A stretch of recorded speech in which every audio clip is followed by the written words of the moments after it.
जी बिस्मिल्लाहिर्रहमानिर्रहीम। अस्सलाम वालेकुम स्टूडेंट्स।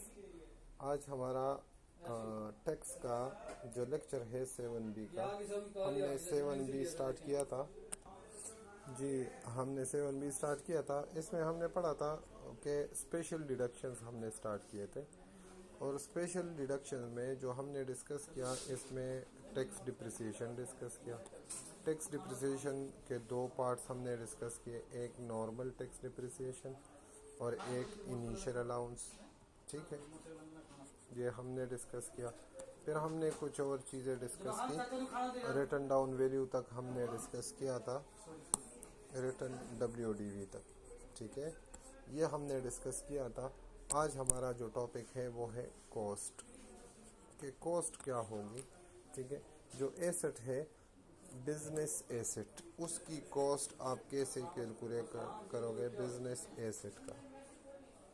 ठीक है, इस कॉस्ट में क्या क्या चीज़ें शामिल होंगी। तो डिफिनीशन है बहुत आसान है। लॉ कहता है इनकम टैक्स ऑर्डिनेंस के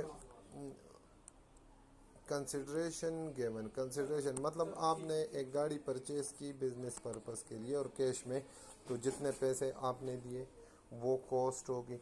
या अगर आपने कोई कंसिडरेशन इन काइंड दे दी, तो जो आपका एसेट है उसकी जो फेयर मार्केट वैल्यू थी, फॉर एग्जांपल मैंने एक प्लॉट दे दिया, ठीक है, और मैंने बिजनेस के लिए कार परचेज कर ली। ठीक है, तो मेरे जो प्लॉट की फेयर मार्केट वैल्यू होगी वो कॉस्ट कंसिडर होगी मेरे बिजनेस के एसेट की। एक्सपेंडिचर इनकर्ड इन एक्वायरिंग, जी जो यूजफुल आपने अकाउंटिंग में पढ़ा था, यूज्ड कंडीशन में, जब तक वो यूज्ड कंडीशन में नहीं आता, ठीक है, तो तब तक जितना भी जैसे किराया हो गया, ट्रेवलिंग कॉस्ट, इंस्टॉलेशन कॉस्ट, ये सारी चीज़ें जो है ये कॉस्ट में ऐड होती है। फिर डिस्पोजल कॉस्ट किसे कहते हैं, इसका मैं आसान एग्जांपल देता हूँ। आप किसी डीलर को दरमियान में डाल देते हैं अपना बिजनेस एसेट सेल करते हुए, और वो आपके एसेट सेल कर दे, आप उसको कमीशन दे दे, तो ये कमीशन जो है ये डिस्पोजल कॉस्ट होगा। समझ में आ रही बात। ये जैसे प्रॉपर्टी डीलर वगैरह कमीशन लेते हैं, और आपका एसेट हो सेल करे लेकिन बिजनेस एसेट। ठीक है, मैंने आपको कहा था इधर जितनी भी बातें हो रही है ये किसके पॉइंट ऑफ व्यू से हो रही है, बिजनेस के। इसी तरह कह रहा है amount paid to present location, ये मैंने आपको बता दिया। जो इंसिडेंटल एक्सपेंसेस होते हैं, ट्रेवलिंग हो गया, इंस्टॉलेशन कॉस्ट हो गई, लेबर हो गई, ये सारी चीज़ें जो है एसेट की कॉस्ट में शामिल होती हैं। ठीक है, इसके बाद वो कहता है डिफिनीशन ऑफ कंसिडरेशन रिसीव्ड। आप कोई एसेट डिस्पोज्ड अप करते हो, डिस्पोजल ऑफ एसेट, ठीक है, तो आप क्या रिसीव करते हो, कंसिडरेशन रिसीव्ड। कंसिडरेशन रिसीव्ड मतलब सेल प्राइस आपके लिए क्या हो। आपको देखे, जब आप एसेट डिस्पोज ऑफ करते हो, और कौन सा एसेट, बिजनेस एसेट की बात कर रहे हैं, तो आपके पास या गेन आएगा या लॉस आएगा। वो गेन या लॉस उसकी इनकम फ्रॉम बिजनेस में ट्रीटमेंट होती है। तो वो कैसे करोगे, कहता है आप सेल प्राइस क्या चीज़ लोगे, सेल प्राइस किसके इक्वल लोगे। नॉर्मल केस में जो हमने पढ़ा था, एक्चुअल सेल प्राइस और fair market value which ever is high, ये हम कंसिडर करते हैं। याद है कैपिटल गेन्स में पढ़ा था, ये हमारे लिए कंसिडरेशन रिसीव्ड होता है नॉर्मल केस। ठीक है, लेकिन कुछ ऐसे होते हैं कि कंसिडरेशन रिसीव्ड इन काइंड, इसके साथ लिख ले, नहीं लिखा हुआ सेकंड के साथ, अगर इन काइंड अगर हमें कोई चीज़ मिले, तो हमारी जो फेयर मार्केट वैल्यू होती है उस एसेट की, वो हमारे लिए कंसिडरेशन रिसीव्ड कंसिडर होती है। थर्ड में आर्म्स लेंथ ट्रांजेक्शन, पहले ये समझिएगा, आर्म्स लेंथ ट्रांजेक्शन कहते हैं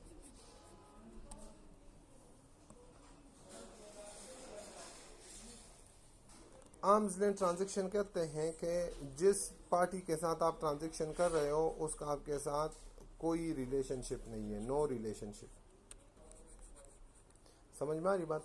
जैसे कि अब्दुलरहमान मार्केट में चला जाए, कोई एसेट सेल कर दे या फिर, और नॉन आर्म्स लेंथ ट्रांजेक्शन जब आप किसी अपने दोस्त के साथ, अपने रिश्तेदार के साथ ट्रांजेक्शन कर ले, तो उसको नॉन आर्म्स लेंथ ट्रांजेक्शन कहते हैं। ठीक है, तो लॉ कहता है अगर ये कौन सा ट्रांजैक्शन हो, नॉन आर्म्स लेंथ ट्रांजैक्शन हो, मतलब आप किसी रिश्तेदार को, दोस्त को, फैमिली मेंबर को कोई बिजनेस एसेट सेल कर दे, तो जितने का आपने सेल किया है वो नहीं लेंगे, आप क्या लेंगे, फेयर मार्केट वैल्यू। ये सेलर के लिए जो सेल करेगा। और फेयर मार्केट वैल्यू जो परचेस करेगा, अगर वो बिजनेस के लिए परचेस करेगा, मतलब अगर आप किसी रिश्तेदार से बिजनेस के लिए कोई एसेट लेते हो या अपने किसी रिश्तेदार को, क्लोज रिलेशनशिप को अपना कोई बिजनेस एसेट सेल करते हो, तो दोनों केसेस में अगर सेल करते हो तो कंसिडरेशन रिसीव भी फेयर मार्केट वैल्यू होगा, और अगर परचेस करते हो तो कॉस्ट भी फेयर मार्केट वैल्यू होगी उस एसेट की। और नॉर्मली अगर आर्म्स लेंथ ट्रांजैक्शन हो तो ये वाला फार्मूला यूज। क्लियर जी। अगला क्या है, अगला जो है हमारा section C, partial use and disposal of asset. ठीक है, कभी कभी जो बिजनेस एसेट होते हैं वो पार्शियली भी यूज होते हैं।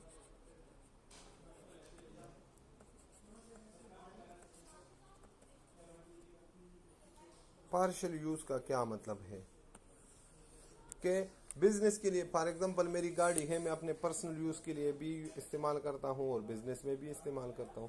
तो अब इस गाड़ी से जितने भी रिलेटेड ऐसा एसेट जो बिजनेस में भी यूज हो रहा और किसी, तो उससे रिलेटेड जितने भी एक्सपेंसेस होते हैं उसकी हम क्या करेंगे, अपोर्शनमेंट, चैप्टर 7A में पढ़ा था, उसकी हम फिर क्या करते हैं, अपोर्शनमेंट ऑफ कॉमन एक्सपेंडिचर। जो कॉमन एक्सपेंडिचर है उसकी हम क्या करते हैं, अपोर्शनमेंट करते हैं। क्लियर। तो अगर एक एसेट हो और वो पार्शियली यूज हो रहा हो तो एक्सपेंसेस में बाकी सारे एक्सपेंसेस की हम अपोर्शनमेंट करेंगे, अलावा एक के, एक की एक्सेप्शन है, उसकी अपोर्शनमेंट नहीं करेंगे। वो सारे का सारा ऑलवेज, पूरे का पूरा फुल एक्सपेंस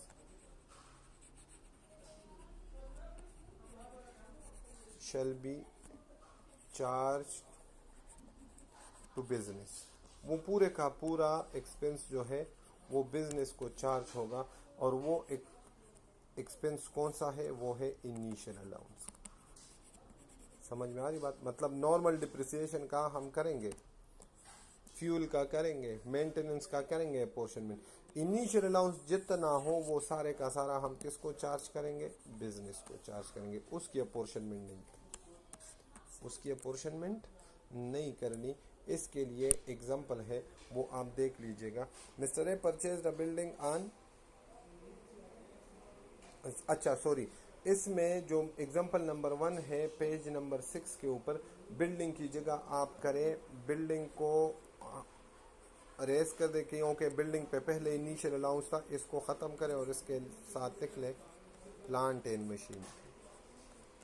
बिल्डिंग की जगह क्या लिख ले, प्लांट एंड मशीनरी। इस एग्जांपल को ठीक कर, बिल्डिंग पे इनिशियल अलाउंस नहीं होता। ठीक है। Mister A purchased plant and machinery on 1 July at rupees 8 lakh.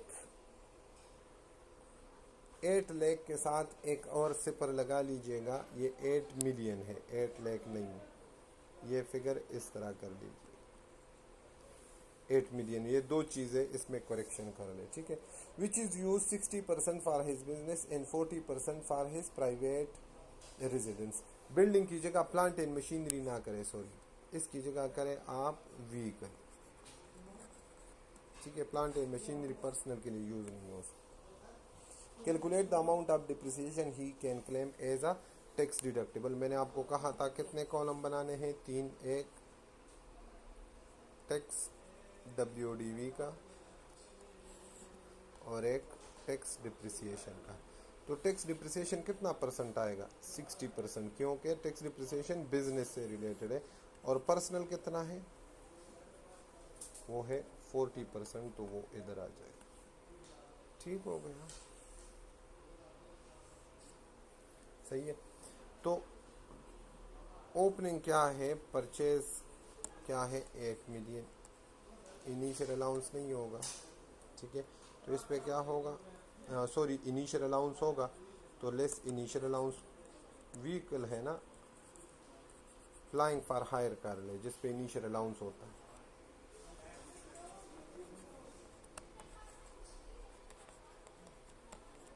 ठीक है, बिल्डिंग की जगह ये लिखे। इनिशियल अलाउंस इस पे कितना परसेंट है? इनिशियल अलाउंस है, अच्छा ठीक है, वो एग्जांपल ठीक है, इसको आप जो है ना उसी तरह कर लें। तो जो डिप्रिसिएशन आ रहा है 8 लाख, उसका 60% अलाउ होगा, और जो 40% है वो नहीं अलाउ होगा। तकरीबन टोटल डिप्रिसिएशन आ रहा है 8 लाख, तो 8 लाख का 60% ले लें। एग्जांपल ठीक है, बिल्डिंग ही कर ले, सॉरी यार मुझसे जो है ना। डिस्पोजल ऑफ, अगला जो है टॉपिक वो है disposal of depreciable asset.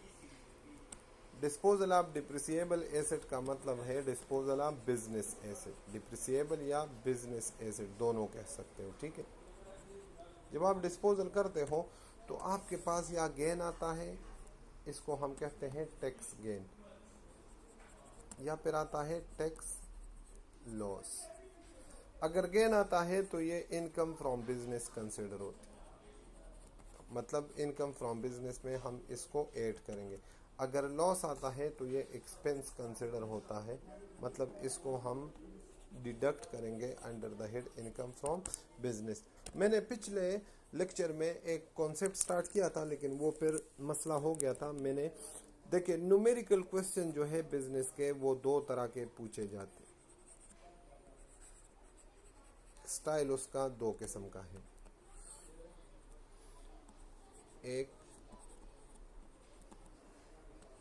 Style 1 हो गया और दूसरा स्टाइल 2।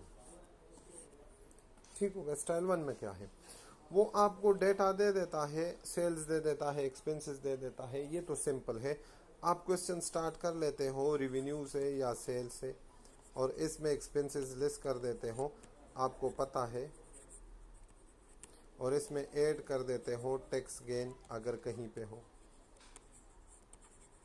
ठीक है। और आप यहाँ पे आ जाते हो तो ये आपके पास आ जाता है टैक्सेबल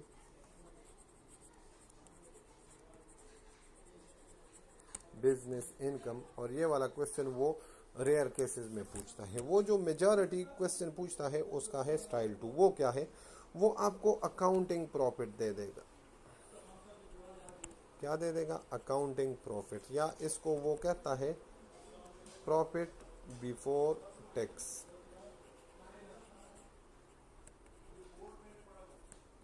ठीक है, ये जो प्रॉफिट होता है ये होता है according to IFRS, international financial reporting standard. अब आपने इस प्रॉफिट को शिफ्ट करना होता है टैक्सेबल बिजनेस इनकम में, और इसके लिए आपने कंपैरिजन करना है। जो इनकम टैक्स ऑर्डिनेंस है, आपने वो वाले रूल्स लगाने हैं, आपको वो सारे पता होंगे। और अगर वो ठीक लगे हो, अब आपके पास, आपके साथ क्या होगा? आपके साथ ये होगा कि पहले तो आपका क्वेश्चन स्टार्ट होगा प्रॉफिट बिफोर टैक्स से या फिर अकाउंटिंग प्रॉफिट से। अब आपने उलट जाना है, यहाँ से क्वेश्चन स्टार्ट हो गया। इसमें आप लिस्ट कर दोगे कौन कौन सी चीज़ें जो उन्होंने गलत ऐड की हो, रॉन्गली एडेड। जैसे कि फॉर एग्जांपल उन्होंने accounting depreciation, sorry accounting gain हो सकता है, उसने उन्होंने ऐड किया हो, आप उसको लेस कर दोगे, क्योंकि आपका टैक्स गेन होता है, अकाउंटिंग गेन नहीं। इसमें उन्होंने कोई इनकम ऐड की होगी, अकाउंटिंग इनकम, जो अकाउंटिंग वाले उसको इनकम कंसिडर करते हैं। आप देख लोगे टैक्स में ये इनकम है, अगर नहीं है तो लेस कर दोगे। इसमें आप एक और चीज़ लेस कर दोगे, पहले तो ये लेस किया, दूसरा आप लेस कर दोगे जो उन्होंने इग्नोर किए हैं, जो अकाउंटिंग के लिए एक्सपेंस नहीं है और टैक्स का वो एक्सपेंस है, और उन्होंने इग्नोर किया है, उन्होंने लेस नहीं किया, अब आप लेस कर दोगे। इसमें तीसरे नंबर पे आप कुछ चीज़ें ऐड करोगे, ठीक है। इसमें आप और क्या, जैसे कि इसका एग्जांपल है टैक्स डिप्रिसिएशन। अकाउंटिंग डिप्रिसिएशन तो अकाउंटिंग वाला होता है ना, तो इन्होंने टैक्स डिप्रिसिएशन लेस नहीं किया होगा, टैक्स अकाउंटिंग डिप्रिसिएशन, आप टैक्स डिप्रिसिएशन लेस कर दोगे। इसी तरह आप जो टैक्स लॉस होता है ऑन डिस्पोजल वो लेस कर दोगे, क्योंकि वो अकाउंटिंग लॉस लेस किया होगा आपने। अकाउंटिंग लॉस अब इसमें कुछ चीज़ें आप ऐड करोगे। ऐड क्या करोगे? जैसे कि फॉर एग्जांपल आप करोगे अकाउंटिंग डिप्रिसिएशन। ये आपका डिप्रिसिएशन नहीं है, आपका कौन सा है? Tax depreciation. आपने वो लेस कर दिया तो अकाउंटिंग वाला ऐड कर दोगे। इसमें आप ऐसे एक्सपेंसेस जो गलत लेस किए गए हों वो ऐड बैक कर दोगे। समझ में आ रही बात? और इसमें आप ऐड कर दोगे टैक्स गेन, ऐड कर दोगे जो इनकम है वो सारी। तो आपने उलट, जब आप इधर पहुंचोगे तो ये आपके पास टैक्सेबल बिजनेस इनकम है। समझ में आ रही बात? इसका मैंने एग्जांपल दिया हुआ है, ये एग्जांपल जो है आप सॉल्व कर लीजिएगा, इससे आपको समझ में चीज़ें आ जाएंगी। ये gain example number mister Lala has provided you, ठीक है, ये भी कर लीजिएगा। अगला जो है मिस्टर सैमसंग वाला, सॉरी नहीं, ये है disposal of asset, depreciable asset. ये इंशाल्लाह कल हम पढ़ेंगे। आज के लिए इतना ही काफ़ी है। ये चीज़ें अब टेक्निकल होती जा रही है तो आप इसको कर लीजिए। ओके जी, अल्लाह हाफ़िज़।